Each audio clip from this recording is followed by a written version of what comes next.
अब संतान शिक्षा से विद्वानों के विषय को अगले मंत्रों में कहते हैं। भावार्थ, इस मंत्र में वाचक् लुप्तोपमा अलंकार है। संतानों की योग्यता है कि जैसे विद्वान माता-पिता ब्रह्मचर्य आदि से विद्या का ग्रहण और शरीर के सुख के वर्धन का उपदेश करें, वैसा ही करना चाहिए। और जो उत्तम शील युक्त पुत्र होते हैं, उन्हीं पर यथार्थ वक्ता अध्यापक लोग कृपा करते और दुर्व्यसनियों का त्याग करते हैं। भावार्थ, हे संतानों, जो पुरुष व स्त्रियां आप लोगों के पितरों का नाश करके माताओं को विधवा करें और आप लोगों का नाश करें, उनका विश्वास आप लोग न करिए।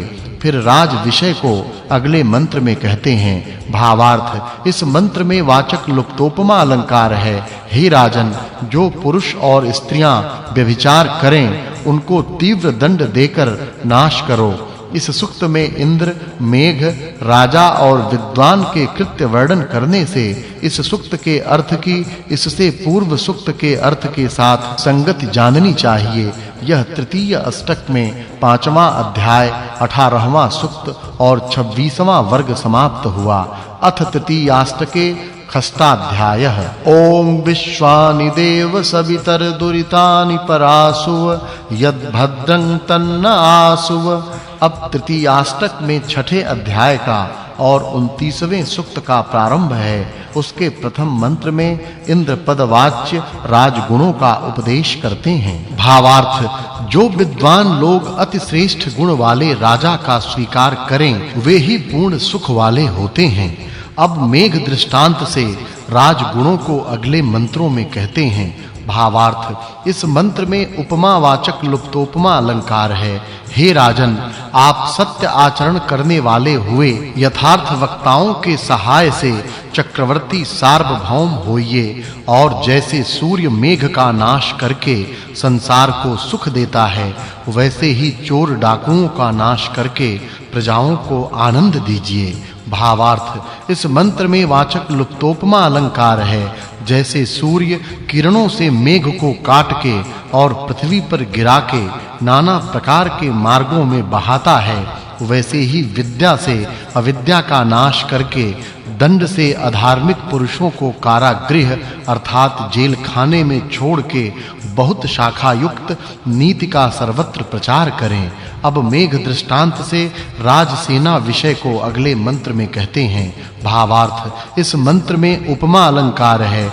जैसे वायु अग्नि से सूक्ष्म किए हुए जल को अंतरिक्ष में पहुंचा और वर्षा कर संसार को आनंद देता है, वैसी ही सामग्री विद्या और सेना के सहित राजा दुष्टों को न्यून करके दंड और उपदेश से दुष्टों का नाश कर और सज्जनों को सिद्ध करके प्रजाओं को निरंतर सुख दीजिए। अब सेनापति के गुणों को अगले मंत्र में कहते हैं। भावार्थ, इस मंत्र में वाचक् लुप्तोपमा अलंकार है। जिस राजा की मेघ के सदृश ऊंची और वाहनों के सदृश साथ चलने वाली सेनाएं चलती हैं, उसका सूर्य के सदृश विजय होता है। फिर राजगुणों को अगले मंत्र में कहते हैं। भावार्थ, हे राजन, आप जो राज्य को प्राप्त हो, आप ही आनंदित हो। हम लोगों को नहीं आनंद देवें तो आपका आनंद शीघ्र नष्ट हो और आप सब लोगों के सुख के लिए नदी, नद, ताड़ग और समुद्र आदिकों के पार उतरने के लिए नौका आदि बना के धनाढ्य निरंतर करिए। अब प्रजाओं के निमित्त राज उपदेश को अगले मंत्र में कहते हैं। भावार्थ, इस मंत्र में उपमा अलंकार है। जिस राजा की नदी के सदृश और शत्रुओं के नाश करने वाली अन्न और पान आदि से तृप्त और अपने विवर के ढांपने वाली पतिव्रता स्त्रियों के सदृश राजभक्त सेना होवे, वही विजय प्राप्त होने योग्य है। फिर राज्य विषय को अगले मंत्र में कहते हैं। भावार्थ, इस मंत्र में वाचक् लुप्तोपमा अलंकार है। जो राजा प्रातः काल के सदृश उत्तम नीति और नदी के समूह के सदृश सेना को निर्मित करता है, वही पृथ्वी के राज्य के योग्य है। भावार्थ इस मंत्र में वाचक् लुप्तोपमा अलंकार है। हे राजन, अपना पुत्र भी पूरे लक्षणों वाला हो तो नहीं अधिकार देने योग्य और वर्षा कालों में नदियां बढ़ती हैं, वैसी ही प्रजाओं की वृद्धि करनी चाहिए। अब विद्वान के गुणों को अगले मंत्रों में कहते हैं। भावार्थ हे विद्वान राजन, आप सदा श्रेष्ठ पुरुषों की शिक्षा में प्रवृत्त होइए और जो आपके लिए वे उपदेश देवें वे ही करिए। भावार्थ इस मंत्र में उपमा अलंकार है।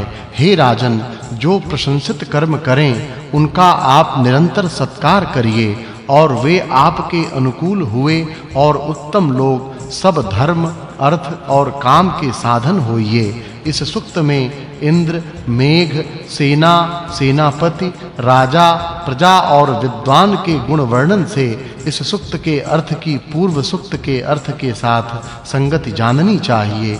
यह 19वां सूक्त और द्वितीय वर्ग समाप्त हुआ। अब 11 ऋचा वाले 20वें सूक्त का प्रारंभ है। उसके प्रथम मंत्र में इंद्र पदवाच्य राजगुणों को कहते हैं। भावार्थ हे मनुष्यों, सब प्रकार से रक्षा करने वाले बड़े बलिष्ठ, विद्या और बलयुक्त श्रेष्ठ सेनाओं के सहित वर्तमान और संग्राम में जीतने वाले राजा का स्वीकार करके सब काल में आनंद करो। फिर उसी विषय को अगले मंत्र में कहते हैं। भावार्थ जो राजा उत्तम सभा के जनों से प्रजा के सुख के लिए अन्न और धन बहुत करके संग्राम में जीतने वाला न्यायकारी होवे, वही राजा होने को योग्य होवे। अब अमात्य के गुणों को अगले मंत्र में कहते हैं। भावार्थ इस मंत्र में उपमा अलंकार है। जहां राजा मंत्रियों और मंत्री राजा को प्रसन्न करके और विभाग कर दे और ग्रहण करके प्रीति से बलिष्ठ हुए ही ऐश्वर्य के लिए जैसी भेड़िनी बकरी को मारे, वैसे ही शत्रुओं का नाश करके विजय से भूषित होते हैं, वही संपूर्ण सुख होते हैं। फिर राजगुणों को अगले मंत्रों में कहते हैं। भावार्थ जो राजा प्रेम से भृत्य जनों के समूह की ऐश्वर्य और अन्न आदि से रक्षा करता है, वह कामना की सिद्धि को प्राप्त होकर निरंतर आनंद को प्राप्त होता है। भावार्थ इस मंत्र में उपमा अलंकार है। हे मनुष्यों, जो यथार्थ वक्ता जनों में प्रशंसा को प्राप्त वृक्ष के सदृश दृढ़ उत्साह रूप फलवान, अकेला सेना के सदृश जीतने वाला, पतिव्रता स्त्री के सदृश प्रजा में प्रसन्न होवे, उस प्रशंसित को राजा आप लोग माने। भावार्थ इस मंत्र में उपमा अलंकार है। हे मनुष्यों, जो मेघ के सदृश बड़ा, प्रजाओं का सुख करने और सनातन धर्म का सेवन करने वाला, बिजली के सदृश भयंकर, नहीं नाश होने वाले खजाने से युक्त शत्रुओं का नाश करने वाला और बलवान होवे, वह सबका राजा होने को योग्य है, ऐसा जानिए। भावार्थ इस मंत्र में उपमा अलंकार है।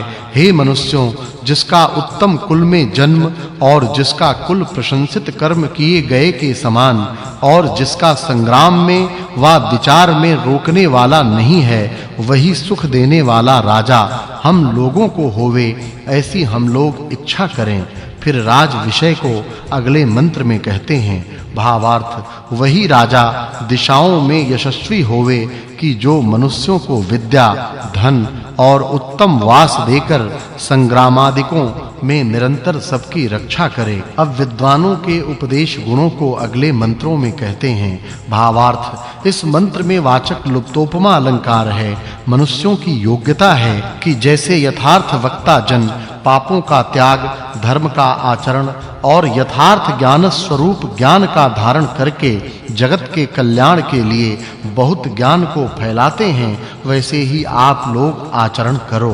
भावार्थ हे राजन, आपके लिए करने योग्य कर्म जो कहें उसका आचरण करो और प्रजा, मंत्री और राज्य की उन्नति के लिए बहुत धन, विद्या और न्याय को फैलाओ। फिर उपदेश विषय को अगले मंत्र में कहते हैं। भावार्थ मंत्री, सेना